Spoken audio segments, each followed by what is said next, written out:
दरम्यान एक मोठी बातमी येते सीबीआय कडनं। मुंबई आणि नाशिक परिसरात एकूण 33 ठिकाणी छापेमारी करण्यात येते। सीबीआयनं पासपोर्ट अधिकाऱ्यांवर आणि दलालांवर एकूण 12 गुन्हे देखील दाखल केले आहेत। पासपोर्ट सेवा केंद्रांमध्ये मोठ्या प्रमाणात भ्रष्टाचार झाल्याचा सीबीआयचा दावा आहे। मुंबईतल्या परेल आणि मालाड परिसरात सीबीआय कडनं मोठी छापेमारी तर बनावट कागदपत्रांच्या आधारे पासपोर्ट इश्यू केल्याचा सीबीआय दावा करतायत। अक्षय कुडकेलवार आपले प्रतिनिधी आपल्या सोबत जोडले गेले, त्यांच्याकडनं अधिकचे अपडेट्स घेऊया। अक्षय, नेमकं काय चाललंय? सीबीआयच्या धाडी सुरू झाल्यात असं कळतंय। आपण जर बघितलं सौरभ, तर सीबीआयला कुणकुण लागली होती की पासपोर्ट कार्यालयामध्ये बऱ्यापैकी दलाल आणि पासपोर्ट अधिकारी यांचं साठलोट आहे आणि त्यामुळं बनावट कागदपत्राच्या आधारे पासपोर्ट इश्यू केले जात असल्याची माहिती सीबीआयच्या सूत्रानुसार सीबीआयला मिळाली होती।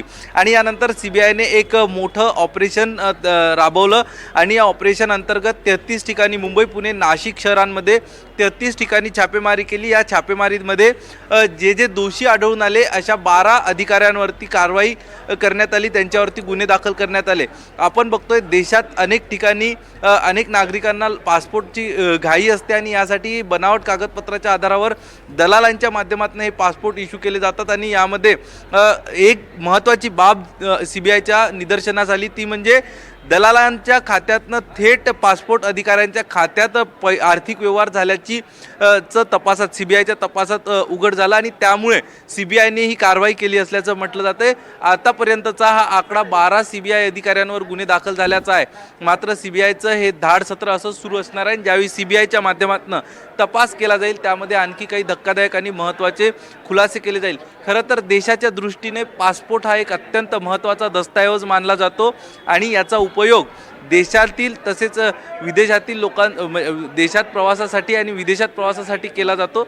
मात्र आता जर अशा पद्धतीचे बोगस कागदपत्राच्या आधारे, बनावट कागदपत्राच्या आधारे पासपोर्ट तयार केले जात असतील तर मात्र अनेक गुन्हेगारांनी अशा पद्धतीचे पासपोर्ट तयार करून देशातनं पळ काढला का, हा देखील एक संशय निर्माण होतो।